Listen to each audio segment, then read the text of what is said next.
40-50 ఏళ్ళ సంది మా ఊర్లో భూములు తీసుకొని బాగా పనికి వస్తుంది మా ఊరు. కానీ 40-50 ఏళ్ళ సంది ఏ ఒక్కరికి ఏకసాల పట్టాలు ఇచ్చారు. అంతకుముందు రాజశేఖర రెడ్డి వచ్చినప్పుడు ప్రతిదీ పట్టాలు ఇచ్చుకుంటూ పోతారు, కానీ భూమి మాత్రం ఎవరికి ఇస్తలేరు. ఏకసాల పట్టాలు 167/1 1, 2 సర్వే బై నెంబర్లు వేసేసి 14-15 బై నెంబర్లు వేసి భూములన్నీ కొల్లగొట్టిరు. ఓన్లీ బై 167 మాత్రమే పట్టాలు, ఏకసాల పట్టాలు బీసీలకు ఎస్సీలకు మాత్రమే ఉంది. వాళ్ళకు మాత్రం పట్టాలు కాలేదు, మిగతా వాళ్ళకి ఏ రకంగా పట్టాలు అవుతాయి. 167/1 ఓన్లీ బీసీల ఎస్సీల భూములు మాత్రం పట్టాలు కాలేదు. చుట్టుముట్టు బై నెంబర్లతో 14 సర్వే నెంబర్ల భూములు అయినాయి పట్టాలు. అంటే ఎక్కడ వివక్షత చూపిస్తారు? బీసీల మీద ఎస్సీల మీద వివక్షత చూపించి భూములన్నీ కొల్లగొట్టే ప్రయత్నం చేస్తారు. మా ఊరు దాదాపుగా రెవెన్యూ ప్రకారంగా అన్ని ఊర్లలో ఏది ఇంద్రమిన్లో ఏదో రకంగా అన్ని ఊర్లలో ఇచ్చారు. కానీ మా ఊర్లో ఇప్పటి వరకు 40-50 ఏళ్ళ సంది ఎన్నో కుటుంబాలు ఒకటే ఇళ్లలో జీవనం కొనసాగిస్తున్నాయి. ఎంతో దుర్భర పరిస్థితి అనుభవిస్తున్నా కానీ ఏ ఒక్కరు మరి ఆ వివక్షత చూపించుకుంటే మాకు భూములు ఎందుకు ఇస్తలేరు? ఈ రాజకీయ నాయకులు బాగాలేరా, మా బతుకు బాగాలేరు, ఏమో అర్థమవుతుంది. మొత్తం మీద ఈ నష్టపరిహారం ఇచ్చే విధంగా మాత్రం ఖచ్చితంగా పోరాటం చేస్తాం.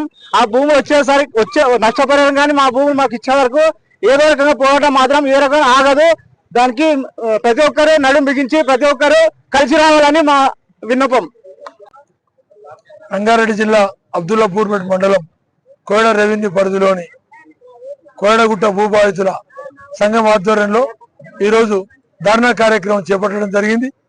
గత 10 రోజులుగా సబ్ రిజిస్టర్ ఆఫీస్ కోసం ఎస్సీల భూములు బీసీల భూములు తీసుకుంటున్నటువంటి ప్రభుత్వం ఈరోజు 10వ రోజు ధర్నా కార్యక్రమం చేపట్టాం.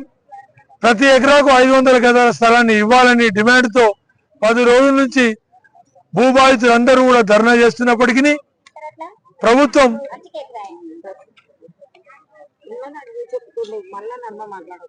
ప్రభుత్వం మొండి వైఖరి వహిస్తూ మరి బీసీల పట్ల ఎస్సీల పట్ల చిన్నచూపు చూస్తుంది. కాబట్టి ప్రతి ఎకరాకు 500 గజాల స్థలాన్ని ప్రతి రైతుకు ఇవ్వాలని డిమాండ్ చేస్తూ ఈరోజు కోయడ గ్రామం అంబేద్కర్ చౌరస్తాలో ధర్నా చేపట్టడం జరిగింది. ఈ ధర్నాకు వందలాది మందిగా ప్రజలు పాల్గొని విజయవంతం చేశారు. కోయడ మైలారం లక్ష్మమ్మ మాకు 118 ఎకరాలు 118 మందికి ఇచ్చారు. ఎన్నడు 30 ఏళ్ల కింద మాకు ఇచ్చారు, మా పట్ట చేసారు, మాకు ఇచ్చారు సర్టిఫికెట్లు. ఆయన రాజశేఖర్ ఉన్నప్పుడు ఈ ఊరికి వచ్చినప్పుడు పాస్బుక్లు ఇస్తామని మా ఊరు పటేలు పెద్ద పటేలు పాస్బుక్లు ఇస్తామని నేను సంగతి పనులు అమ్ముతుంటే తోలుకొచ్చారు. ఒక్క మంచికి పాస్బుక్ ఇవ్వగానే అన్ని కాలబెట్టిండు. ఓ ఊరికి పాస్బుక్లు ఇవ్వలే, వాళ్ళ పాస్బుక్లు తయారైనాయి. వాళ్ళ పట్ట మాకు భూమి లేకుంటే ఎట్లా పోతుంది? మమ్మల్ని కాదని పోలీసులకు ఎట్లా అమ్ముతారు? ఒక్కదాని గతలేక నేను గుడిసి అమ్ముకున్నా, నా బిడ్డల వరకు వచ్చింది, నాకు అది రిజిస్టర్ కాలేదు. ఇలా మా సొంతం మా పట్ట మా భూమి మాకు ఇచ్చిన భూమి రిజిస్టర్ ఎట్లా చేస్తారు? మా సైన్ లేనిది. మా తోటి సగం లేని వాళ్ళం మేము, అంత లేడీస్. మా తోటి దానికి దీనికని సైన్ ఏ రకంగా పెట్టించుకొని ఎట్లా అమ్ముకుంటారు? మా భూమి మాకు కావాలి, అందరు దయచేసి మాకు ఇవ్వాలి. మా భూమి మాకు కావాలి. ఊరోళ్ళకు అన్ని ఊళ్ళల్లో ఉంది భూమి, కొయ్యల్లో ఉంది భూమి. 2 మాటలు తీసుకుంటారు. మార్కెట్ కు కొయ్యల భూమి, కొయ్యల పుట్టిన వాళ్ళు ఏం కావాలి? కొయ్యల్లో ఏమి పెద్దలకు రాబోయే కాలంలో ఏం కావాలి?